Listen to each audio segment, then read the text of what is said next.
এখানে যুবতীরা যারা আছেন তাদের জন্য আমরা এতটুকু কথা বলতে চাই, আমরা তোমাদের হাতে কোনো বেকার ভাতা তুলে দেব না। আমরা তোমাদের দুইটা স্কিল উপহার দেব। একটা হচ্ছে লিঙ্গুইস্টিক স্কিল, ভাষার দক্ষতা, ইংলিশ আরবি, অবভিয়াসলি যার জন্য যেটা প্রযোজ্য। বাংলা তো আমার আছে। আর দ্বিতীয়টা হচ্ছে হাতকে দক্ষ মানুষ হিসাবে আমরা গড়ে দেবো তোমাদের হাত। সেই প্রফেশনাল এডুকেশন আমরা দেবো ইনশাআল্লাহ, যাতে তোমরা সম্মান এবং মর্যাদার সাথে কাজ দিয়ে তোমরা থাকতে পারো, বেকার ভাতা নিয়ে নয়। আমরা বেকার ভাতাকে মনে করি যুব সমাজকে অপমান করার সামিল। তারা কি কারোর কাছে মিছিল করে বেকার ভাতা চেয়েছে? তারা কাজ চেয়েছে, তারা কর্মসংস্থান চেয়েছে। আমরা তাদের হাতে ইনশাআল্লাহ কাজ এবং কর্ম তুলে দেব, তাদেরকে সম্মানিত করব, তারা সম্মানিত করবে জাতিকে এবং দেশকে। আপনারা আমাদের জন্য দোয়া করবেন। 12 তারিখের এই বিজয় বাংলাদেশ জামাতে ইসলামের বিজয় না হয়ে 12 তারিখের এই বিজয় হোক 18 কোটি মানুষের বিজয়। 18 কোটি মানুষের বিজয় যদি হয়, আলহামদুলিল্লাহ, এটা হলো জামাতে ইসলামের বিজয়। আমরা কোনো ব্যক্তি, গোষ্ঠী, পরিবার, দলের বিজয় চাচ্ছি না।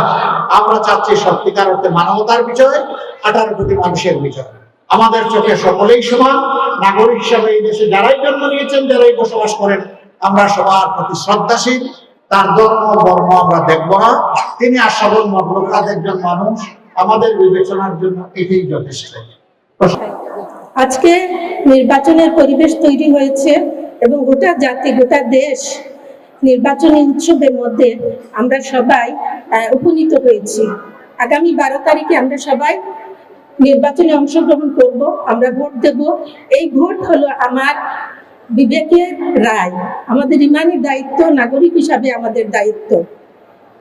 এই দায়িত্ব এবং কর্তব্য দেশ গড়ার, এই দায়িত্ব দলমত নির্বিশেষে আমরা সবাই পালন করব।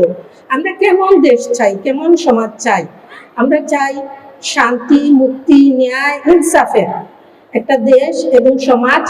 আমরা সবাই মিলে দলমত নির্বিশেষে, নারী পুরুষ আপামর জনতা সবাই মিলে আমরা আমাদের কাঙ্ক্ষিত শান্তি, সুখে, ন্যায়, ইনসাফের সেই সমাজ এবং দেশ আমরা গঠন করব।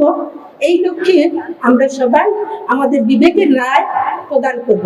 ব্যালটের মাধ্যমে, ভোটের মাধ্যমে কাকে এবং কাদেরকে আমরা নির্বাচিত করব? যারা সৎ,